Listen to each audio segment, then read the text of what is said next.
قل يا عبادي الذين أسرفوا على أنفسهم لا تقنطوا من رحمة الله إن الله يغفر الذنوب جميعا إنه هو الغفور الرحيم. Assalamualaikum warahmatullahi wabarakatuh. Innal hamdalillah nahmaduhu wa nasta'inuhu wa nastaghfiruh wa na'udzu billahi min shururi anfusina wa min sayyiati a'malina. May yahdihillahu fala mudilla lahu wa may yudlil fala hadiya lahu. Ashhadu an la ilaha illallah wahdahu la syarika lahu wa ashhadu anna Muhammadan abduhu wa rasuluh sallallahu alaihi wa ala alihi wa ashabihi wa man sara ala nahjihi wa tamassaka bi sunnatihi ila yaumiddin wa sallama tasliman katsira. Ya ayyuhalladzina amanu taqullaha haqqa tuqatih wa la tamutunna illa wa antum muslimun. Ya ayyuhan nasu taqu rabbakumul ladzi khalaqakum min nafsin wahidah وخلق منها زوجها وبث منهما رجالا كثيرا ونساء واتقوا الله الذي تساءلون به والأرحام إن الله كان عليكم رقيبا.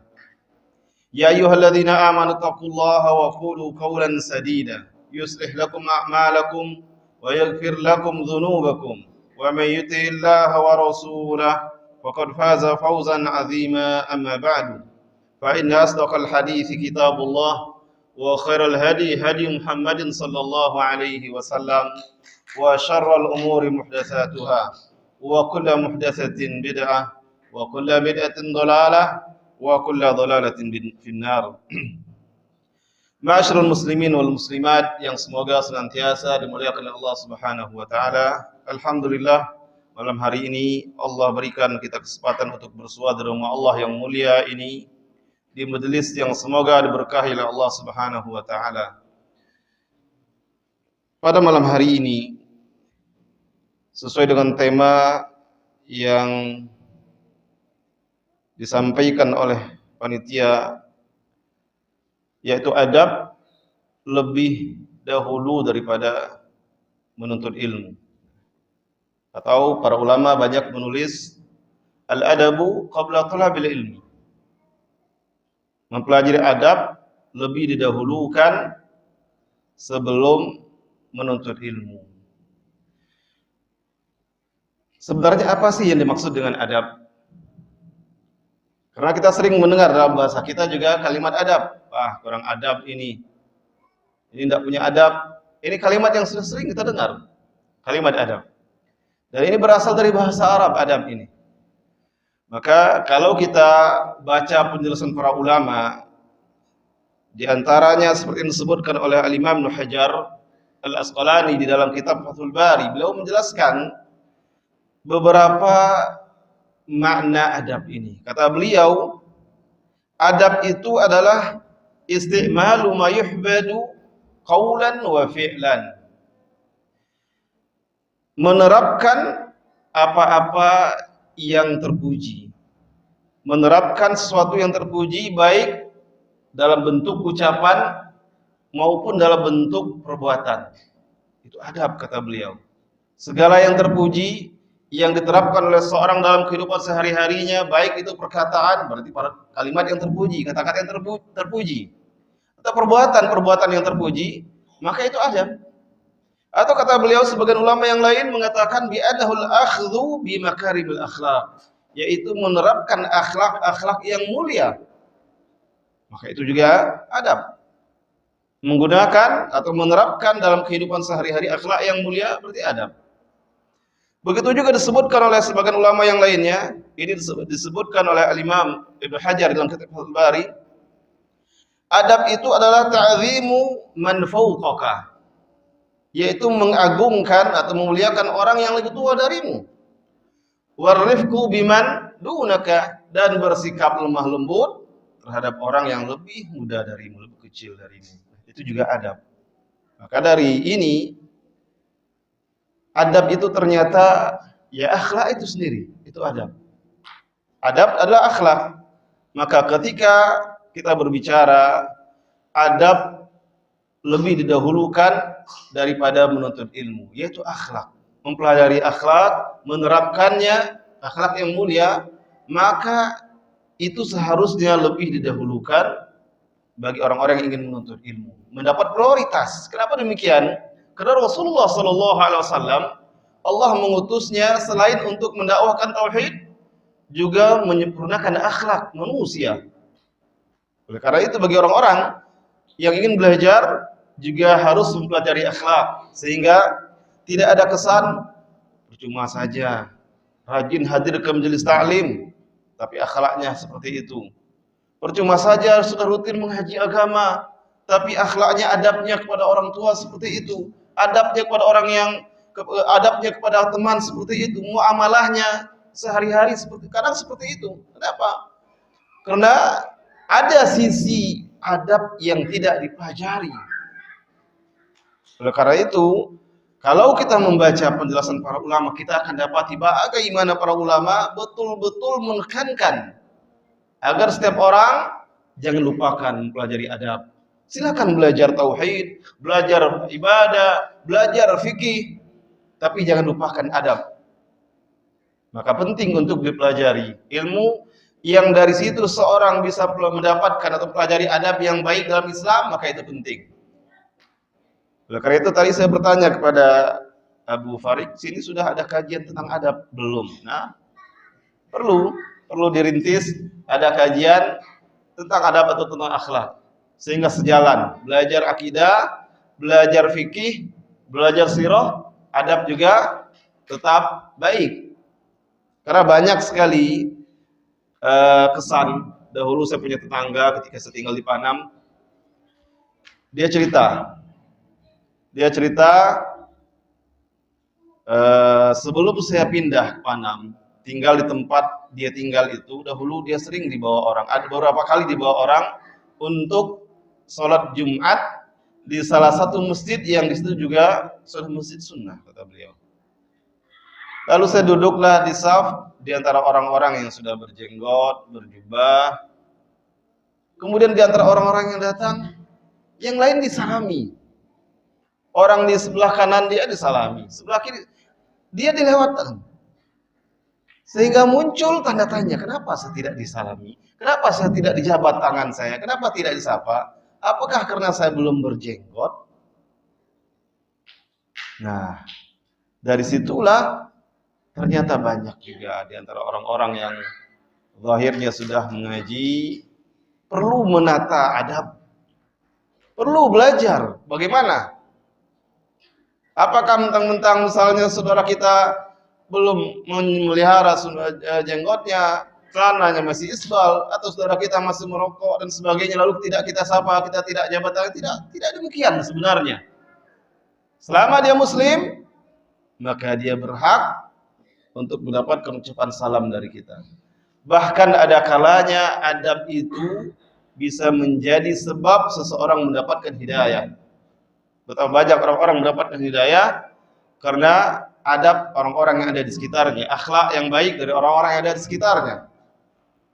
Dahulu juga ada kejadian juga seperti itu ketika saya masih mengajar di salah satu sekolah sebelum tempat saya mengajar sekarang. Lalu kami mengadakan sosialisasi, mengundang beberapa perwakilan SD yang tidak jauh dari sekolah tempat saya mengajar. Diundanglah. Ada salah satu yang diundang itu sekolah Islam yang kepala sekolahnya pakai jubah, pakai gamis, jenggotnya panjang. Ketika masuk ke ruang pertemuan, ruang acara, ada beberapa sekolah-sekolah umum, tentu tampilannya kan berbeda. Yang lain disalami. Sampai ke saya disalami. Sampai ke Ustaz Abu Zubair, waktu itu Ustaz Abu Zubair salah seorang, bukan salah seorang, memang salah seorang pendiri dan juga kepala sekolahnya ketika itu, disalami. Sedangkan yang lain tidak. Sehingga membuat muncul tanda tanya. Nah, Ternyata banyak yang perlu dipelajari dari adab-adab. Tampilan sudah mengamalkan sunnah. Ibadah sudah bagus.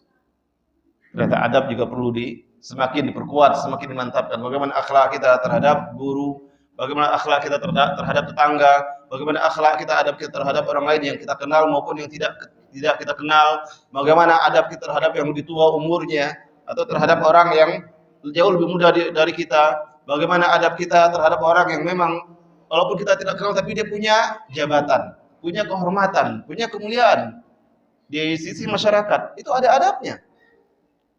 Bagaimana ke orang-orang yang biasa, ada adabnya. Dan itu perlu dipelajari yang seperti itu. Maka pada malam hari ini kita tidak mempelajari tentang itu karena itu pembahasan khusus. Tapi bagaimana sebenarnya? Apa maksud dari perkataan para ulama al-adabu qabla thalabil ilmi? Belajar adab sebelum mempelajari ilmu yang lainnya. Al-Imam Ibnul Qayyim di dalam kitab Madarijus Salikin, Al-Imam Ibnul Qayyim ini Ibnul Qayyim Al-Jauziyah. Ingat, ada Imam Ibnul Jauzi, ada Imam Ibnul Qayyim Al-Jauziyah. Keduanya sama-sama ulama Ahlus Sunnah. Di dalam kitab Madarijus Salikin, Al-Imam Ibnul Qayyim Al-Jauziyah menjelaskan bagaimana pentingnya kedudukan adab. Kata beliau, adabul mar'i unwanu sa'adatihi wa falahi. Adab seseorang itu tanda kebahagiaannya. Salah satu tanda kebahagiaannya dan keberhasilannya terlihat dari adabnya. Wa qillatu adabihi. Dan sedikitnya adab seseorang itu unwanu syaqawatihi wa bawari. Adalah tanda kesengsaraannya, pertanda kesengsaraannya dan kebinasaannya. Famastujliba khairud dunya wal akhirah bimithli al-adab. Lalu kata Imam Al-Qayyim, tidak ada yang dengannya bisa didapatkan kebaikan dunia dan di akhirat melainkan dengan adab yang baik, dengan akhlak yang baik. Jadi adab yang baik ini menurut Imam Al-Qayyim salah satu sebab seseorang mendapatkan kebaikan di dunia dan di akhirat. Lalu kata beliau, walastujliba, dan tidaklah ada yang menghalangi, walastujliba hurmatuhuma bimithli qillatil adab. Dan tidak ada yang dapat menghalangi kebahagiaan dunia dan akhirat melainkan adab yang buruk. Maka di sini jelas kalimat Ibnu Qayyim Al-Jauziyah memberikan kepada kita gambaran bagaimana kedudukan adab tersebut. Adab yang baik kata beliau sebab seseorang mendapatkan kebahagiaan, kebaikan dunia dan di akhirat. Sedangkan adab yang buruk salah satu sebab seseorang terhalang dari kebaikan di dunia dan di akhirat. Ini menunjukkan pentingnya adab dan beliau sebutkan ini di dalam kitab Madarijus Salikin. Dan Nabi SAW beliau adalah acuan dalam masalah adab ini. Tidak ada orang yang pantas dijadikan standar atau acuan bagi seorang muslim dalam masalah adab kecuali Rasulullah SAW.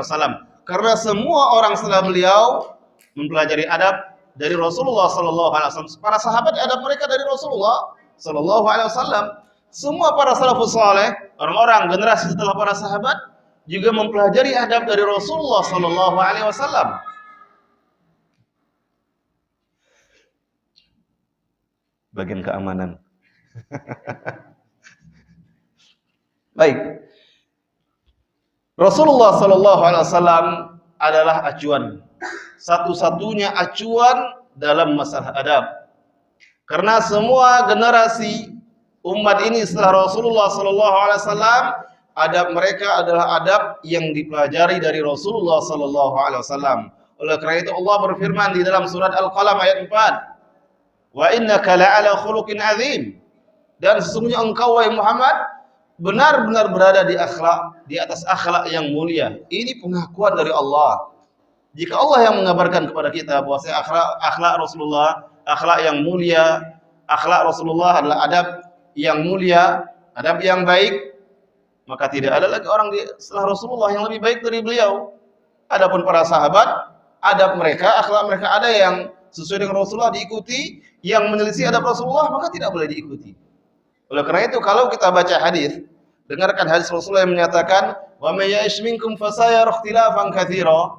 Barang siapa di antara kalian yang panjang umurnya, hidup setelahku, maka dia akan mendapati perselisihan yang banyak. Apa kata Rasulullah? "Alaikum bisunnati." Berpegang teguhlah dengan sunnahku. Lalu Rasulullah menyebutkan wa sunnatil khulafa'ir rasyidin al-mahdiyyin, dan berpegang teguh juga dengan sunnah para khulafa' rasyidin. Tapi yang bagaimana? Al-mahdiyyin, sunnahnya yang sesuai dengan petunjuk Rasulullah. Kenapa demikian?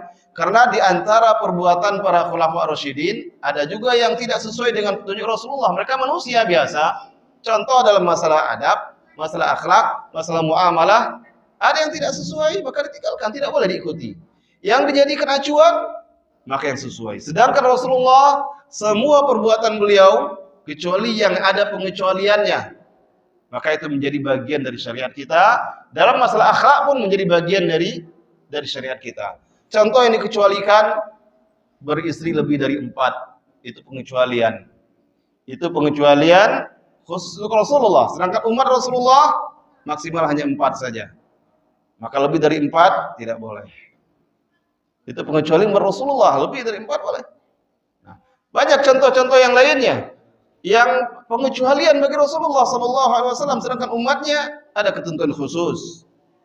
Tapi poin terpenting dalam masalah adab, bahwasanya Rasulullah SAW adalah standar tertinggi dalam masalah adab. Beliau acuan utama dalam masalah adab dan akhlak ini. Karena Allah yang menyatakan di dalam surat Al-Qalam, wa innaka la'ala khuluqin azim, dan sesungguhnya engkau wahai Muhammad betul-betul berada di atas akhlak yang agung atau di atas adab yang mulia. Karena khuluqin azim itu maknanya adalah adab yang mulia. Imam Ahmad meriwayatkan hadis sahih yang dibawakan oleh beliau di dalam Musnad Imam Ahmad dari Sa'ad ibnu Hisham. Beliau berkata, Sa'ad ibnu Hisham ini bertanya kepada Aisyah radhiyallahu anha. Aisyah radhiyallahu anha salah seorang istri Rasulullah sallallahu alaihi wasallam.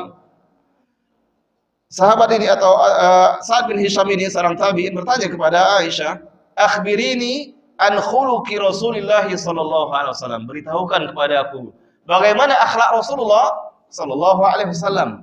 Lalu kata Aisyah, "Kana khuluquhul Qur'an." Akhlak Rasulullah itu adalah Al-Qur'an.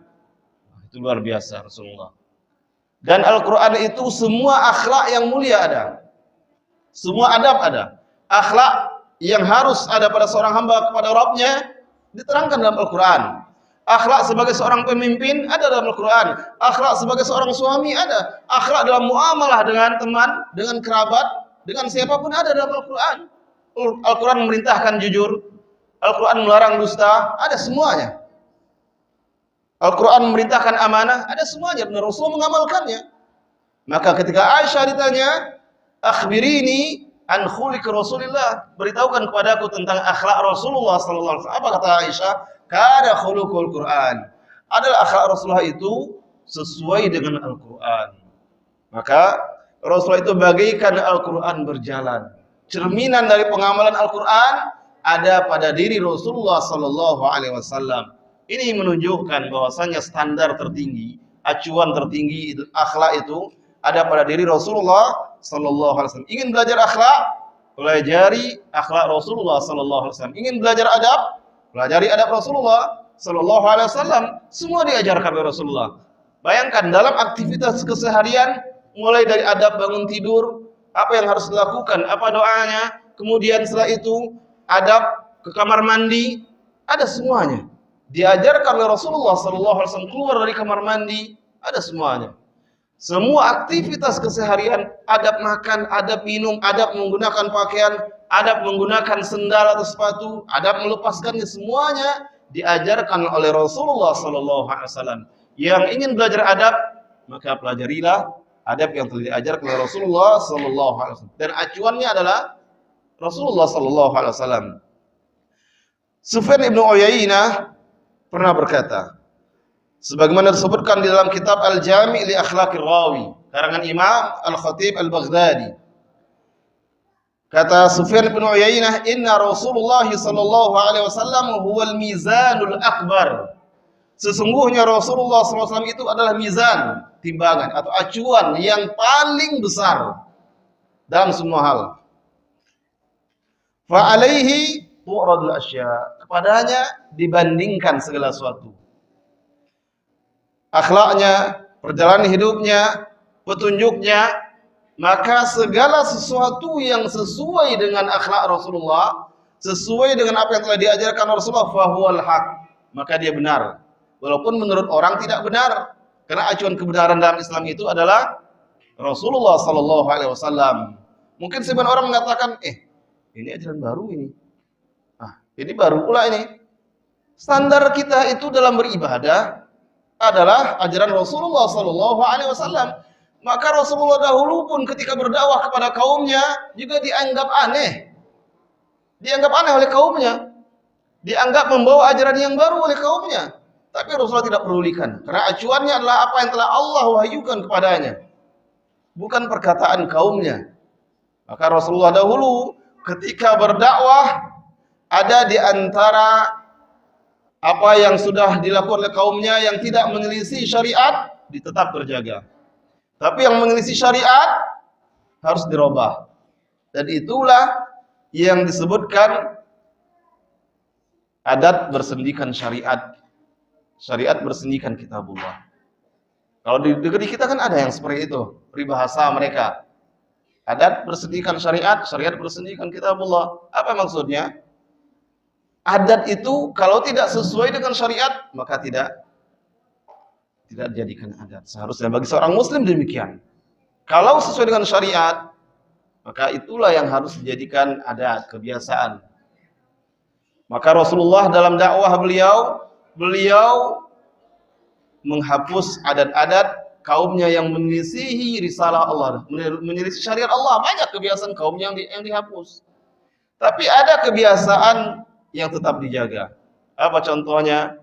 Kebiasaan haji, umroh, kebiasaan menyembelih hewan kurban. Itu dahulu juga ada dan diperbaiki. Kalau sebelumnya sebagian kaumnya menyembelih hewan untuk berhala, maka Rasulullah luruskan bahwasanya penyembelihan itu bukan untuk berhala, tapi hanya untuk Allah Subhanahu wa taala. Diperbaiki. Dahulu kaumnya berdoa kepada berhala, Rasulullah perbaiki kaumnya. Berdoa memohon bukan kepada berhala, tapi hanya kepada Allah Subhanahu wa taala. Apalagi memang itu yang sering kita sebutkan di dalam salat kita. Bukankah setiap salat kita selalu mengikrarkan kepada Allah, iyyaka na'budu wa iyyaka nasta'in, hanya kepada Engkau aku beribadah dan hanya kepadamu ya Allah kami meminta. Maka ketika demikian Rasulullah pun mengajarkan kepada kaumnya bahwasanya beribadah kepada selain Allah, kepada berhala itu tidak tepat. Diperbaiki, diganti dengan beribadah hanya kepada Allah. Memohon pertolongan kepada selain Allah tidak benar. Rasulullah ajarkan memohon pertolongan hanya kepada Allah Subhanahu wa taala, dan itu adab seorang hamba kepada Allah Subhanahu wa taala. Maka kata Sufyan bin Uyainah, Rasulullah itu adalah al-mizanul akbar, timbangan atau acuan yang paling besar. Yang sesuai dengan sunnah Rasulullah, maka itulah hak. Wa ma khalafaha fahuwal batil, dan yang menyelisihinya maka itu batil. Jadi jelas acuan itu adalah sunnah, bukan perasaan manusia. Kalau perasaan manusia, perasaan beda-beda. Antara si A dengan si B beda-beda dalam menilai. Kata si A, ini menurut saya boleh-boleh aja nih. Kalau yang satu, ini enggak seperti ini, bagusnya begini.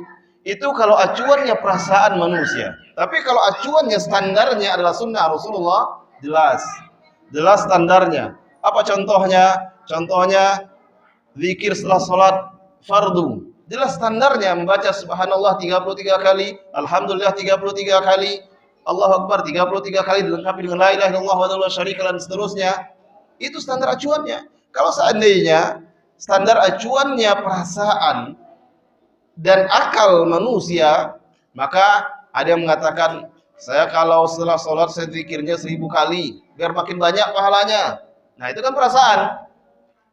Yang satu lagi mengatakan, Saya kalau setelah sholat zikirnya harus seperti ini. Saya tambah lagi kalimatnya ini. Biar lebih sempurna. Padahal apa yang dilakukan oleh Rasulullah itulah yang hak dan yang paling sempurna. Tidak butuh penambahan, tidak butuh pengurangan. Jadi adab standarnya adalah Rasulullah dalam segala hal. Adab terhadap Allah, adab sama manusia, semuanya ada pada diri Rasulullah sallallahu alaihi wasallam.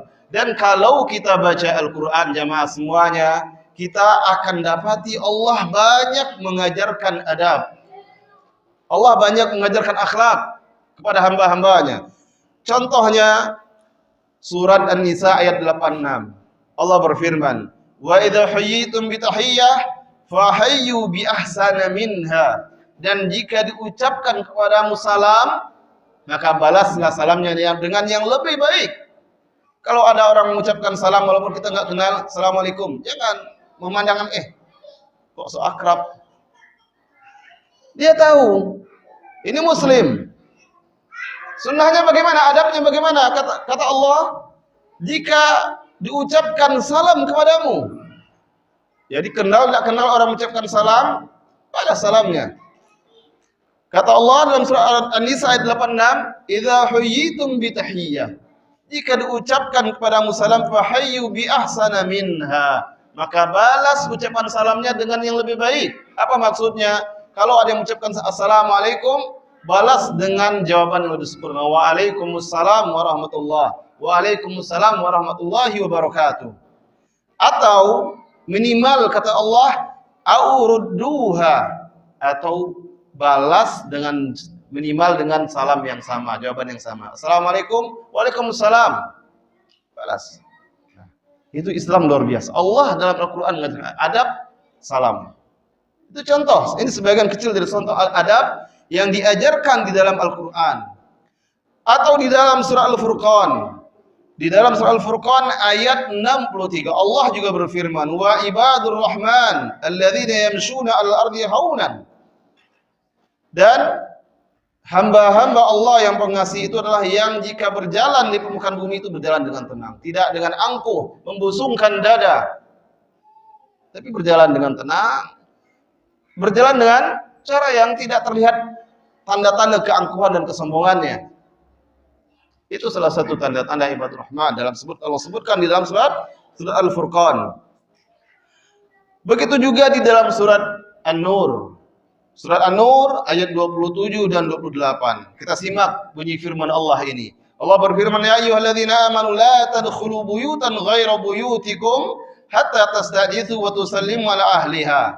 Wahai orang-orang yang beriman, kata Allah, mengajarkan adab kepada orang yang beriman.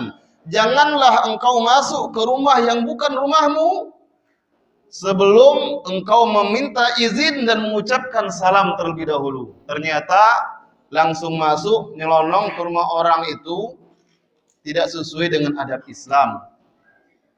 Apapun tujuannya, apalagi kalau tujuannya maling. Masuk ke rumah orang tanpa izin, apalagi merasa sudah akrab,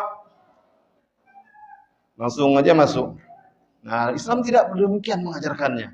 Allah menyebutkan dalam firman-Nya ini, wahai orang-orang yang beriman, janganlah engkau masuk ke rumah yang bukan rumah kamu sampai engkau terlebih dahulu meminta izin dan mengucapkan salam kepada penghuni rumah. Dzalikum khairul lakum la'allakum tadhakkarun. Itu baik bagi, itu yang lebih baik bagi kalian, semoga kalian tadhakkarun, ingat. Lalu Allah sebutkan di ayat yang ke-8, fa illam tajidu fiha ahadan, jika engkau tidak dapati di rumah tersebut seorang pun, fala tadkhuluha. Berarti kalau sudah salam, assalamualaikum, ketuk pintu, tunggu dulu. Boleh jadi sebenarnya dengar, tapi mungkin siap-siap. Jangan seperti orang gedor, assalamualaikum, assalamualaikum, assalamualaikum, jangan. Adabnya ada. Islam mengajarkan adab luar biasa. Itu rumah orang biasa, apalagi ke rumah guru kita. Assalamualaikum, ketok 3 kali, diam, tunggu dulu. Berdirinya di mana? Di dalam beberapa hadis, di dalam beberapa penjelasan para ulama, ketika kita meminta izin mengetok pintu rumah orang, berdiri jangan sejajar dengan pintu. Berdiri agak ke samping, sehingga ketika tuan rumah membuka pintu, kita tidak langsung melihat ke dalam rumah. Itu luar biasa lengkap. Islam mengajarkan adab luar biasa. Yang mempelajari adab Islam, maka kalau dia betul-betul merenunginya, tulus mempelajarinya, dia akan mendapati bagaimana sempurnanya ajaran Islam. Luar biasa. Maka dalam ayat ini juga Allah mengatakan fa illam tajidu fiha ahadan fala tadkhuluha. Kalau engkau tidak temui, tidak dapati seorang pun di rumah tersebut, jangan kau masuk. Jangan kau masuk ke rumah hatta yu'dzana lakum, sampai diizinkan. Nah, dalam beberapa hadis disebutkan isti'dzan itu 3 kali. Jika tidak diizinkan maka pulang. Kembalilah. Jangan maksa. Ini urusannya penting misalnya. Jangan maksa. Mungkin orang sedang tidur siang istirahat, atau dia lelah, atau tidak terdengar. Kalau ada handphone, silakan ditelepon mungkin. Ada orang yang memang kalau di jam istirahat handphone pun tidak bisa diakses. Ada yang memang punya kebiasaan seperti itu. Handphone dimatikan ya istirahat. Karena saya pernah mengalami urusan saya penting, sepenting-pentingnya, karena berkaitan juga dengan masalah orang lain. Saya ingin menghubungi seorang karena dia orang yang diamanahi dengan orang yang ada hubungan tersebut. Ingin mengingatkan dia, dari pagi dia telepon nggak bisa, siang telepon nggak bisa, sampai deadline batas akhir karena saya mau pergi, nggak juga bisa dihubungi. Kan susah jadinya. Tapi Islam mengajarkan adab. Ketika kita ingin ke rumah seseorang, maka harus meminta izin dan mengucapkan. Kalau tidak ada, kata Allah bagaimana? Jangan masuk sampai diizinkan. Wa in qila lakum irji'u, jika dikatakan kepadamu irji'u, pulanglah, kembalilah, saya sedang sibuk misalnya. Atau mungkin kadang sebagian orang anak yang suruhnya. Dia ayahnya lagi tidur, bilang sama tamu, ayah lagi mau istirahat, capek, sore nanti sajalah. Pulang, jangan memaksa. Kan ada yang seperti itu kadang. Pulang, jangan memaksa. Allah yang mengajarkannya. Jika dikatakan kepadamu irji'u, pulang, ya pulanglah, farji'u, maka pulanglah. Itu lebih baik bagimu dan Allah mengetahui dengan apa yang engkau lakukan.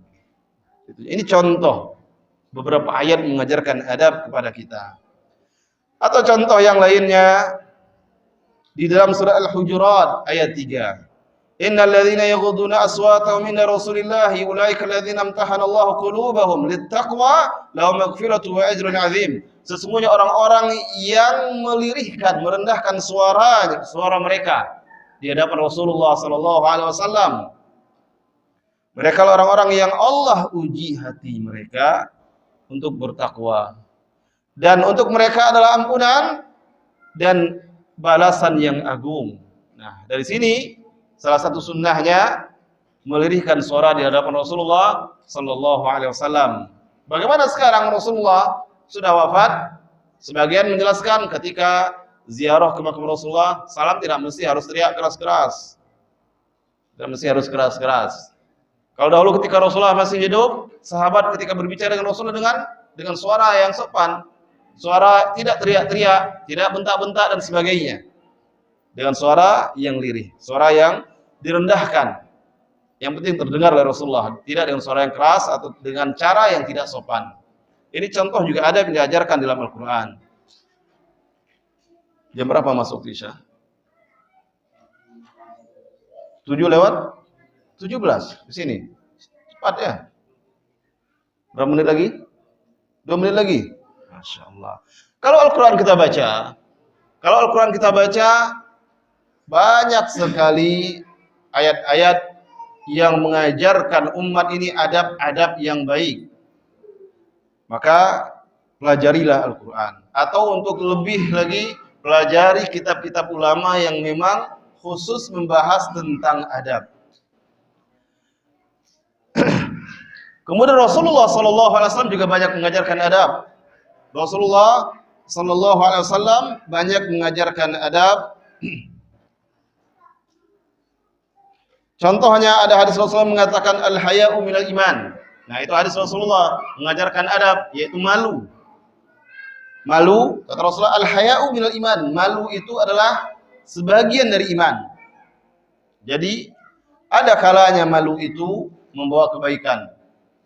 Tapi ketika malu sudah hilang, maka orang kadang tidak lagi sungkan berbuat maksiat. Oleh karena itu dalam hadis yang lain Rasulullah mengatakan fa illam tastahi fasna'u fa'mal ma syi'ta. Fasna' ma syi'ta. Jika engkau tidak malu lagi, tidak hilang rasa malu, tidak malu, perbuatlah suka hatimu.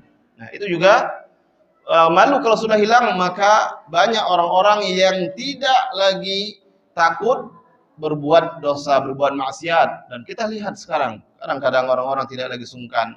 Ada yang masih muda, ada yang sudah tua pun tidak tahu umur, berbuat maksiat. Kalah pula anak-anak muda. Ada anak-anak muda karena mudanya mereka, usia muda, maka terjerumus ke maksiat. Ini semuanya menunjukkan malu itu akhlak yang baik yang diajarkan di dalam Islam. Baik, waktu Isya sudah masuk. Kita dengarkan adzan dikumandangkan, setelah adzan insyaallah kita lanjutkan pembahasan ini.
Hayakumullah, ahlan, masyaallah ya Syekh, marhaban. Allah yahyikum. Ismuk Al-Fatih, masyaallah, fatah Allah alaik. Masyaallah, hayakumullah. Tajlis. Hayakumullah.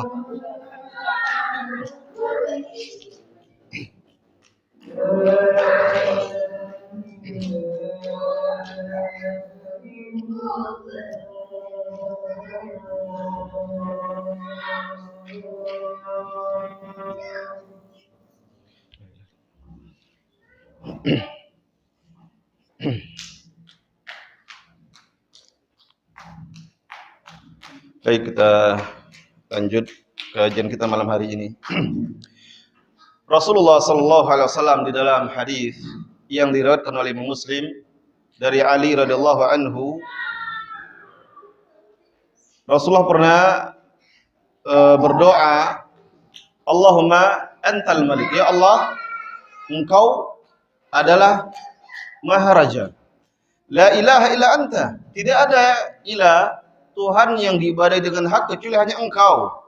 Anta rabbi, engkau adalah Tuhanku. Wa ana abduk, dan aku adalah hambamu. Zalamtu nafsi, aku telah berbuat zalim terhadap diriku. Wa taraftu bi dzanbi, dan aku akui dosaku.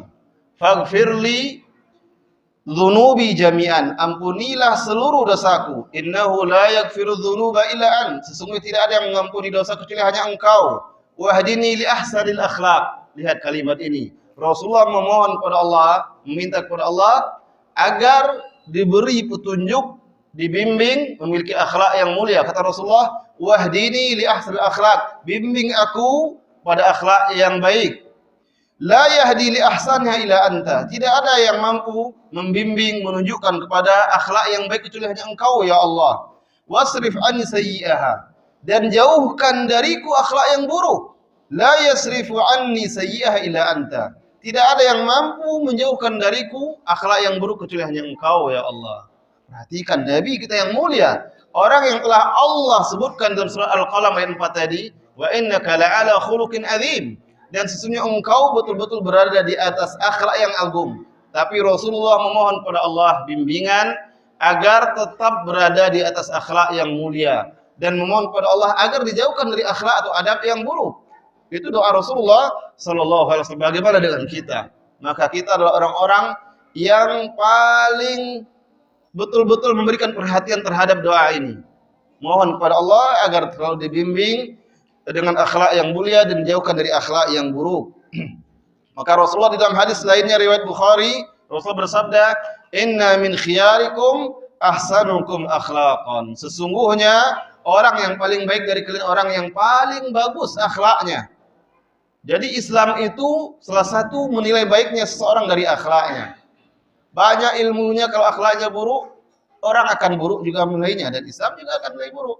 Maka tadi yang seperti saya katakan di awal, kadang orang akan berkata, si Anu itu cuma aja, sudah sekian kali dia haji, tapi dengan orang lain dia, dengan tetangga dia akhlaknya tidak baik, ribut terus dengan tetangga. Nah, itu kalau akhlak buruk. Setinggi apapun dia sekolah agama, kalau akhlaknya buruk, orang juga akan berkata demikian. Percuma aja dia jauh-jauh sekolah agama, bertahun-tahun di pesantren, tapi dengan orang tuanya aja dia durhaka. Sering ribut dengan kakak-kakaknya, dengan saudaranya. Tidak berbaikan dengan tetangga, ribut terus. Maka orang akan berkata demikian. Maka wajar kalau Rasulullah mengatakan, inna min khiyarikum ahsanukum akhlaqa. Sesungguhnya orang yang paling baik dari kalian orang yang paling bagus akhlaknya. Akhlak sebagai salah satu acuan apakah baik seseorang atau tidaknya. Makanya Rasulullah SAW selalu memotivasi umat ini agar selalu berakhlak mulia. Dan begitu juga para salafus saleh, ulama-ulama kita terdahulu.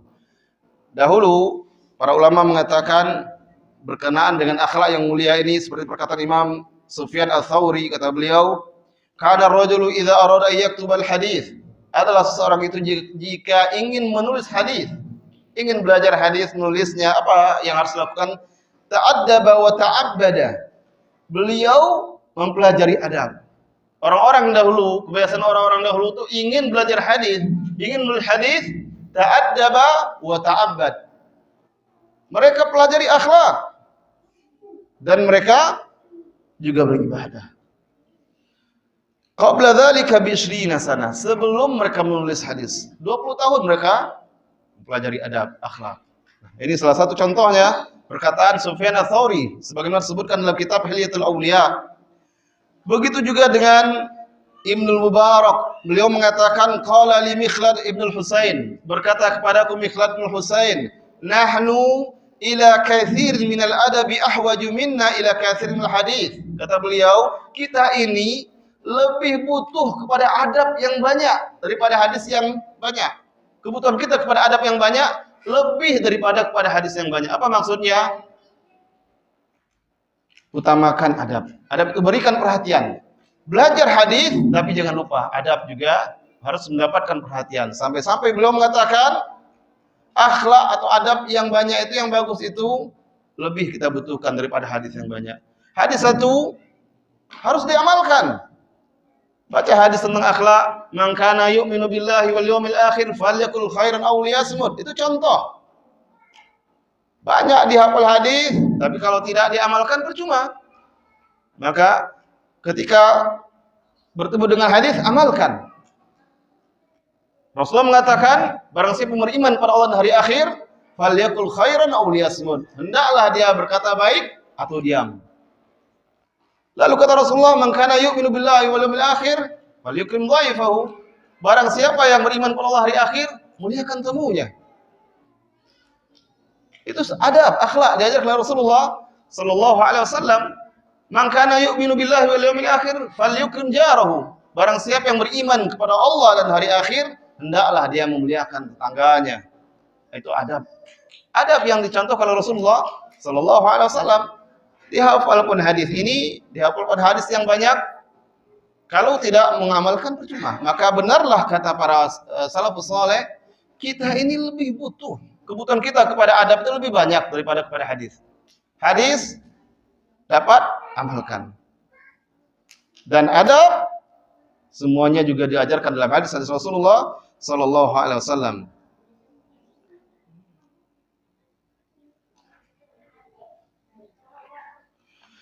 Berkata Imam Abdullah bin Mubarak di dalam kitab Al-Jami' li Akhlaqir Rawi. Perkataan-perkataan para salafus saleh ini menggambarkan kepada kita bagaimana mereka betul-betul menekankan adab bagi para penuntut ilmu. Termasuk kita ini para penuntut ilmu agama. Datang ke majelis ilmu, bukankah tujuan kita ingin belajar? Maka perlu bagi kita untuk juga mempelajari adab. Kata Abdullah bin Mubarak, man tahawana bil adab uqiba bi hirmanis sunan. Barang siapa yang menganggap remeh adab, apalagi sampai tidak mengamalkannya atau melakukan sesuatu yang menyelisih adab Rasulullah sallallahu alaihi wasallam, uqiba bi hirmanis sunan, maka dia akan diberikan hukuman kepadanya dengan hirmanis sunan, terhalang dari mempelajari sunnah. Adab yang sedikit tadi atau yang kurang adab, maka tidak mungkin mempelajari sunnah. Oleh karena itu, dahulu para salaf juga mengatakan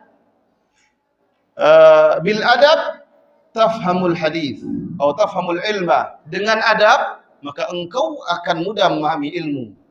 Itu fungsi adab luar biasa.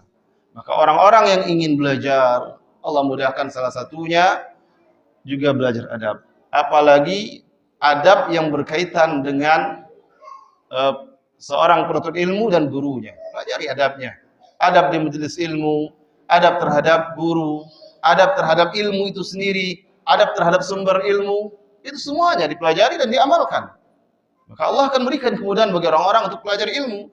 Bil adabi tafhamul ilma. Dengan adab, maka engkau akan paham terhadap ilmu.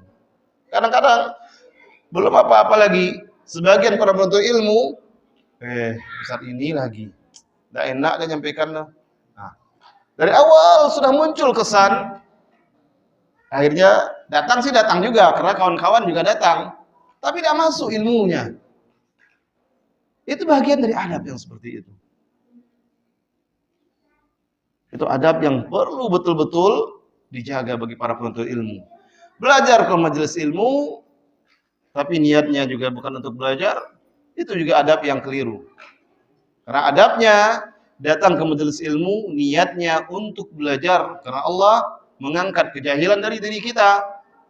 Ketika niat salah, berarti adabnya keliru, maka ilmu juga tidak masuk, tidak berkah. Datang memang datang, hadir. Nampak sama orang, saya betul rajin. Setiap kajian datang terus.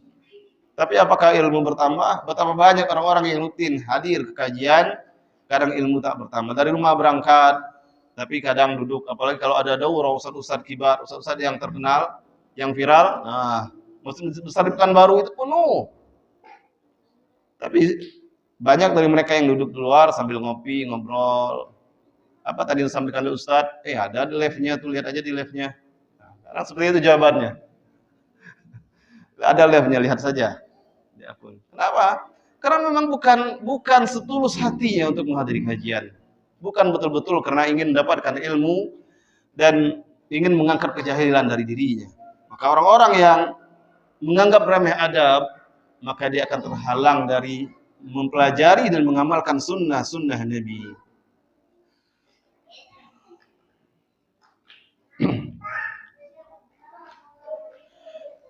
Berkata Imam Ibn Wahab, "Ma naqalna min adabi Malikin akthar mimma ta'allamna min ilmihi." Perhatikan, ini perkataan ini luar biasa. Kata Ibn Wahab, apa yang kami nukilkan dari adab Malik bin Anas Al-Ansari. Malik bin Anas. Apa yang kami nukilkan dari adabnya lebih banyak dari yang kami pelajari dari ilmunya. Jadi dahulu para salaf betul-betul ketika belajar itu memperhatikan adab gurunya yang pelajari, dan mereka pelajari adab yang ada pada guru tersebut. Sehingga mereka pun menjadi orang-orang yang beradab.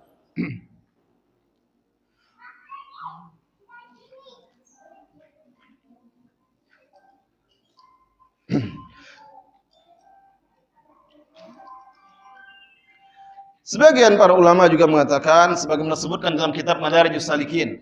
Ini banyak sekali perkataan ulama, saya kumpulkan, saya nukilkan. Ini hanya sebagian kecil saja. Sebagian kecil dari perkataan para salafus saleh.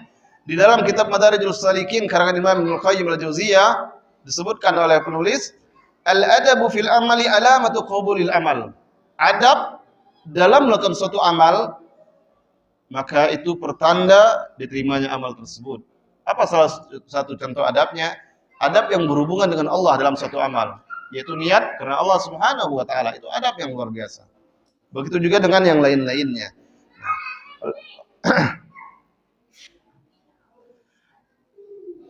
Di antara para salafus saleh dahulu ada yang mengatakan minas sunnah ayyuwaqqara al-alim.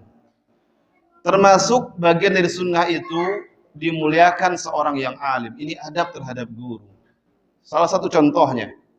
Dimuliakannya bagaimana? Muliakan itu tentu berbeda-beda dari satu urf juga berbeda-beda. Yang jelas jangan sampai menyelisih syariat berlebihan. Ada kadang sebagian daerah yang memuliakan guru lalu memposisikan guru sampai kepada derajat yang tidak sepantasnya. Ada juga yang seperti itu, dan ini juga tidak diperbolehkan. Akan tapi hak seorang guru itu, sebagaimana disebutkan oleh Taus bin Kisan, minas sunnah ayyuwaqqara al-alim. Termasuk dari sunnah memuliakan seorang yang alim. Karena Allah memuliakan mereka dengan berbagai keutamaan, dan Rasulullah pun memuliakan mereka dengan berbagai keutamaan. Maka kita pun juga hendaknya memuliakan orang-orang yang alim, orang-orang yang telah dimuliakan oleh Allah dan Rasul-Nya.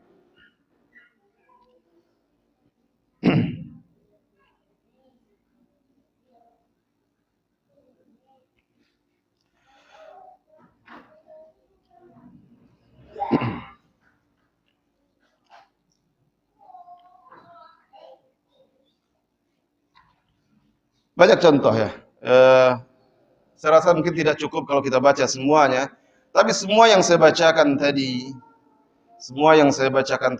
itu sudah luar biasa sebenarnya, menggambarkan bagaimana para salafus saleh betul-betul memberikan perhatian terhadap adab. Bahkan sampai-sampai mereka mengatakan bahwasanya seseorang lebih diutamakan mempelajari adab sebelum betul-betul fokus dalam menimba ilmu. Maka adab hal yang tidak boleh dianggap sepele.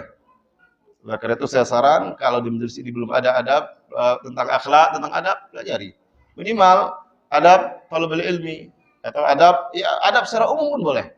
Banyak kitab-kitab para ulama tentang adab, apalagi yang memang ternyata belum ada, tadi saya sempat ngobrol dengan Abu Farid, akidah ada, sirah ada, fikih ada, fikih juga belum, adab juga belum. Nah, masih ada waktu yang kosong, ya silakan. Ya. Kalaupun misalnya ada ustadz-ustadz yang untuk tinggalnya masih dekat-dekat, itu bagus sekali. Kalau yang jauh-jauh dan bersedia, alhamdulillah. Bersedia sudah, alhamdulillah. Tapi yang dekat-dekat, Ustadz Khairul berapa jam dari sini? 15 menit? 20 menit? Ya, dekat ya, Masya Allah. Kalau kencang-kencang. Iya, luar biasa. Itu luar biasa ya. Perlu seperti itu. Baik, mungkin untuk malam hari ini materi cukup sampai di sini, bahwasanya adab itu penting bagi para penuntut ilmu. Sebagian ulama mengatakan maksud dari al-adabu qabla talabil ilmi itu tidak mesti harus sama sekali tidak belajar mempelajari ilmu sama sekali, tapi tidak. Ada yang mengatakan seiring belajar ilmu tapi adab terus dipelajari. Belajar tauhid, belajar hadis, belajar tapi adab belajar. Bahkan belajar hadis itu kalau dibahas khusus kitab-kitab atau hadis tentang adab, itu dapat belajar hadis, dapat juga belajar adab. Nah, itu luar biasa. Bahkan kadang ada beberapa hadis, dalam hadis itu ada pembahasan adab, ada bagian pembahasannya tentang akidah. Itu tergantung gurunya lagi yang menjelaskan poin-poin pelajaran pentingnya. Nah, kalau gurunya bisa menjelaskan ini berkaitan dengan akidah, berkaitan dengan tauhid dan sebagainya, itu bagus sekali. Untuk malam hari ini cukup sampai di sini kajian kita atau materi kita. Waktu tersisa beberapa menit ke depan kita gunakan untuk tanya jawab. Silakan, mungkin ada yang bertanya di antara ikhwah atau di antara akhwat, ada yang mau bertanya, tulis di kertas dan diedarkan ke depan. Baik, silakan. Waalaikumsalam warahmatullahi wabarakatuh.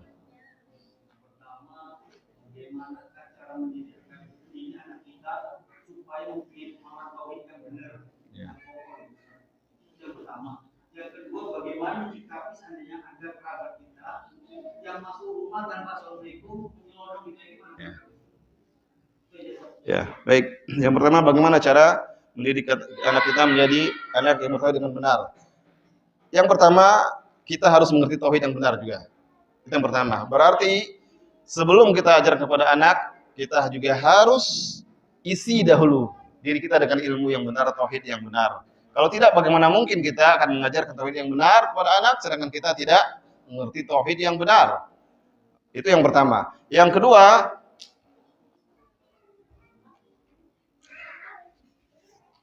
doa. Ya, jangan lupa berdoa kepada Allah. Karena Allah yang memberi hidayah. Allah yang membolak-balik hati. Allah yang menetapkan segala sesuatu.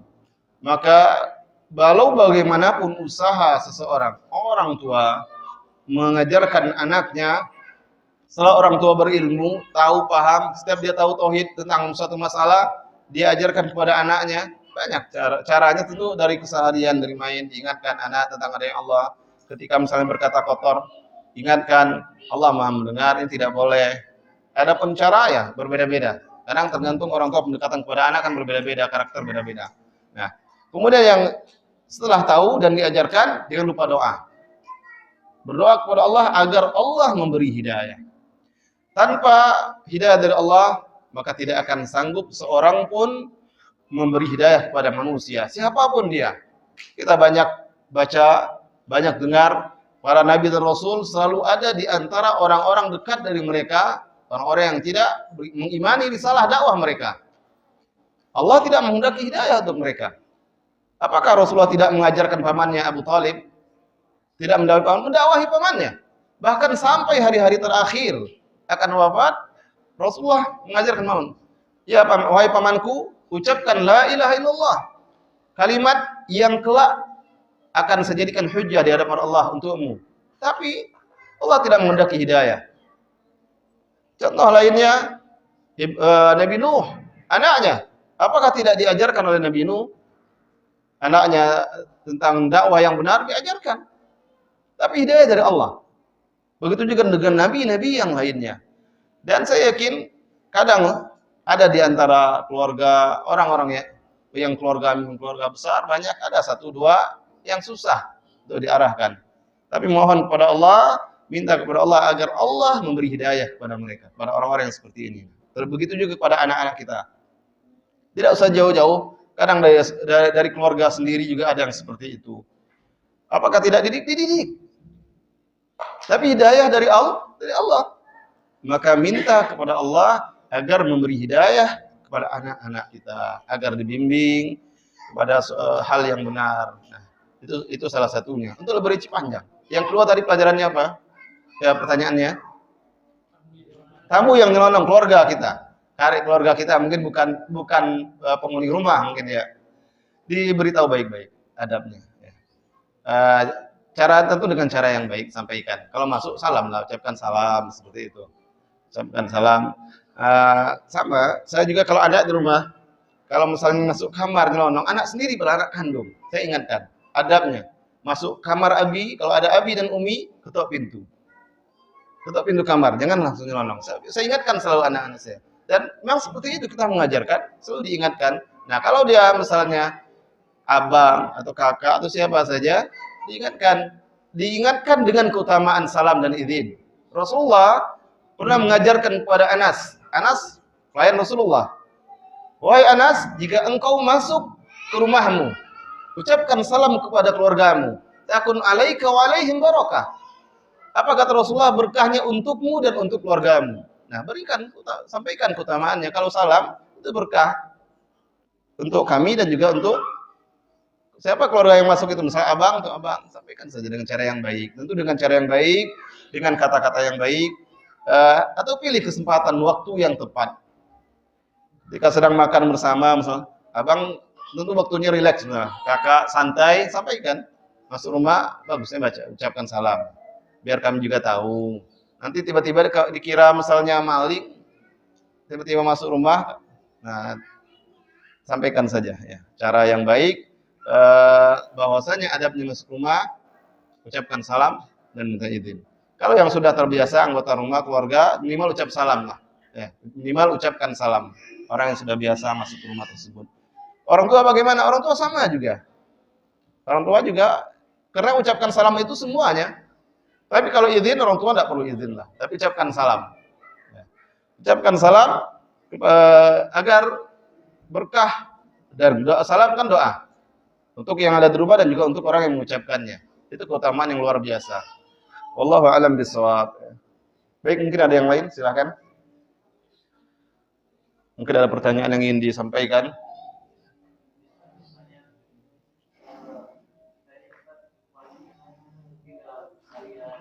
Ya.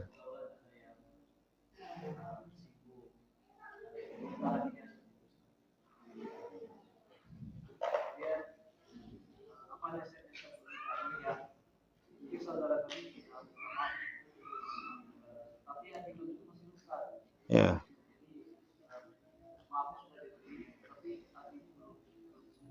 Ya, ya.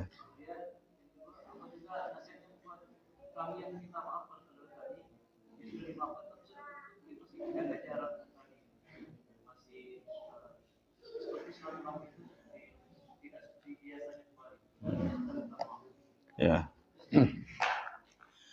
Baik, pertanyaannya, dalam pergaulan sehari-hari kadang ada ketersinggungan, lalu yang melakukan perbuatan menyinggung tersebut sudah minta maaf, tapi yang tersinggung kadang masih berat, atau kadang sudah mengatakan sudah dimaafkan, tapi tidak kembali seperti semula.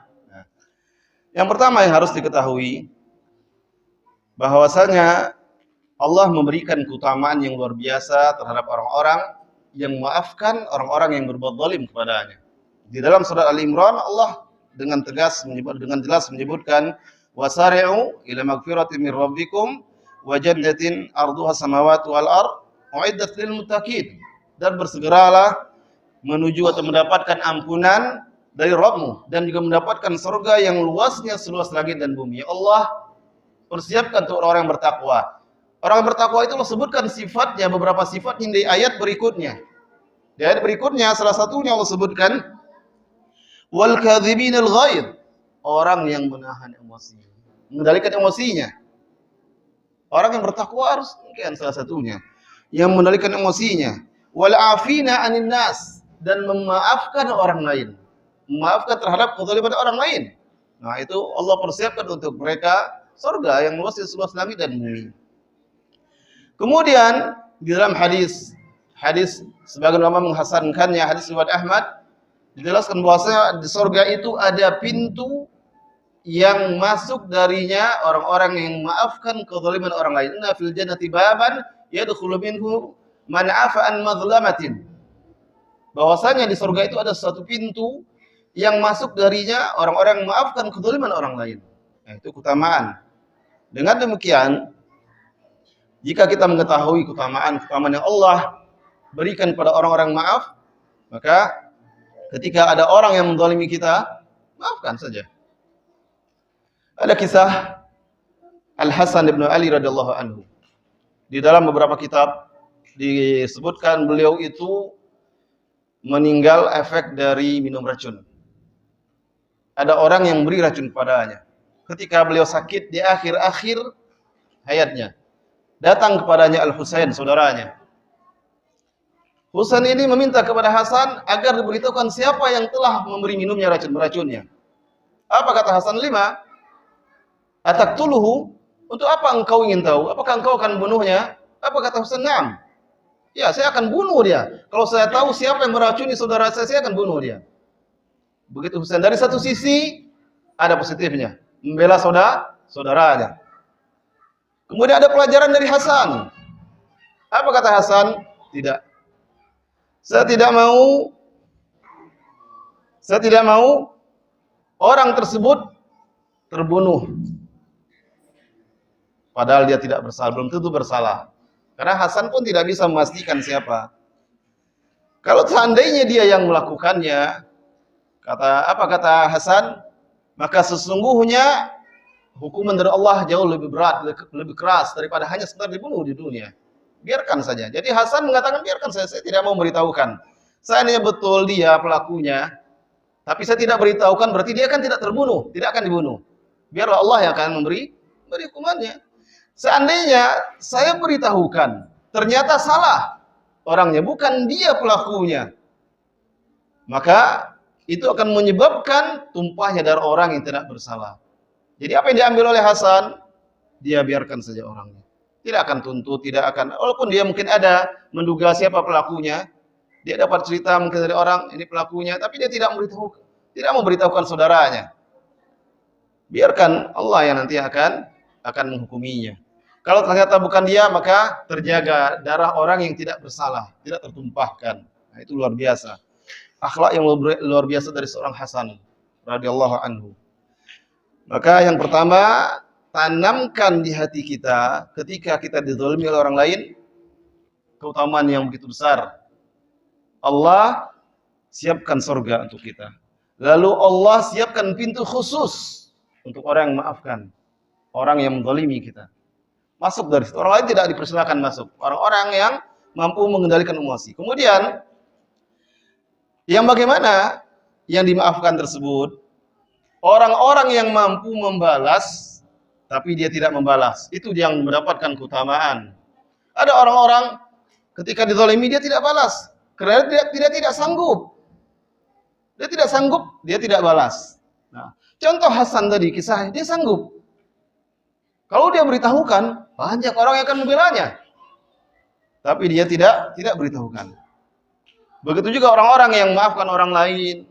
Maka orang-orang yang sanggup membalas, tapi dia tahan emosinya, dia kendalikan amarahnya, dia tidak balas. Maka orang-orang seperti ini yang mendapatkan keutamaan bagi orang-orang yang memaafkan kezaliman. Tapi kalau tidak membalas karena tidak sanggup, tak berani, maka dia tidak mendapatkan keutamaannya. Kemudian ketika ada orang yang sudah minta maaf, kemudian dia mengatakan memaafkan, tapi tidak kembali seperti semula, ya tidak apa-apa. Ya. Semoga saja kelak bisa kembali lagi seperti semula. Ya. Kemudian mungkin saja ada sebagian orang berkata, biar tidak terulang lagi salah paham. Kalau terlalu akrab seperti semula, banyak habis waktu untuk kegiatan yang tidak perlu ngobrol, kumpul dan sebagainya. nanti tersinggung lagi atau bagaimana. Kadang sebagian itu sebagai alasan, ya tidak apa-apa yang seperti itu. Tentu Allah yang akan menilainya. Kalau dia mengatakan sudah maaf, sudah cukup. Dia sudah saya maafkan. Tapi dia tidak akrab lagi seperti dahulu. Itu tanggung jawab dia lagi kepada Allah Subhanahu wa taala. Kalau dia menjaga jarak, menjauh dan sebagainya. Yang penting dia sudah mengatakan saya maafkan. Dan perlu diketahui ketika kesalahan itu berhubungan dengan hak manusia, maka tidak ada taubat kecuali dengan menyelesaikan hak tersebut di dunia. Barang siapa yang di dunia ada kezaliman, maka dia harus segera menyelesaikannya di dunia, kata Rasulullah. Sebelum datang hari yang tidak lagi bermanfaat dinar dan dirham. Maka selesaikan di dunia. Barang siapa yang tidak menyelesaikannya kelak, apa kata Rasulullah? Jika dia memiliki amal soleh, maka amal soleh diambil sesuai dengan kadar kezalimannya dan diberikan kepada orang yang dizaliminya. Kalau dia tidak memiliki amal soleh, dia ambil dari dosa atau dari keburukan orang yang dizalimi, ditimpakan kepadanya. Lalu, karena sebab itu, bisa jadi dia dicampakkan ke dalam neraka. Alhamdulillah. Ya sudah, cukup saya biarkan saja. Ya, tapi harus selesaikan di dunia, apakah masalah dia tulus, betul-betul maafkan atau tidak, itu tanggung jawab dia lagi kepada Allah. Yang jelas, kita sudah datang, minta maaf, maafan akhi, kemarin anak tidak sengaja, atau maafan akhi, kemarin saya salah, saya akui saya salah. Dan saya minta maaf sekarang. Kalau berkaitan dengan harta, dengan materi, kembalikan atau ganti. Kalau berkaitan dengan kehormatan, harga diri, maka perbaiki harga dirinya, kehormatannya. Kadang ada orang-orang yang kumpul, lalu kebablasan cerita hal-hal yang membuat jatuh harga diri kawannya yang tidak ada di situ. Nah, akhirnya tersebar cerita, si anu itu gini. Bagaimana caranya? Sampaikan, minta maaf. Dan perbaiki, sampaikan kisah kemarin, cerita kemarin itu sebenarnya ada baik dan saya minta maaf dan sampaikan semuanya. Nah, kalau sudah demikian, ternyata kalau dia tidak maafkan, maka dia yang tanggung jawab di hadapan Allah Subhanahu wa taala. Baik, mungkin cukup itu. Wallahu a'lam bishawab. Masih ada? Sudah hampir jam 9. Belum. Ada yang mau bertanya? Tidak ada. Baik, kalau tidak ada, saya rasa cukup sampai di sini kajian kita malam hari ini. Jangan lupa poin penting, adab itu adalah penentu. Kata Imam Al-Qayyim di dalam kitabnya, adab itu adalah tanda kebahagiaan di dunia dan akhirat, kebahagiaan dan keberhasilan seseorang. Sedangkan buruknya adab adalah pertanda kesengsaraannya di dunia dan di akhirat. Betapa banyak orang-orang yang buruk adabnya di dunia, dia sengsara. Coba lihat penghuni penjara. Banyak juga orang-orang yang karena buruk adabnya, atau ribut dengan tetangga, mendapat masalah karena buruk adabnya. Tapi orang-orang yang adabnya baik, maka di dunia dia akan mendapatkan kebaikan, apalagi di akhirat kelak. Maka semoga Allah anugerahkan kepada kita adab yang baik, dan Allah jauhkan kita dari adab yang buruk. Cukup sampai di sini, wabillahi taufiq wal hidayah. Wassallallahu wasallam ala nabiyina Muhammad. Wassalamualaikum warahmatullahi wabarakatuh.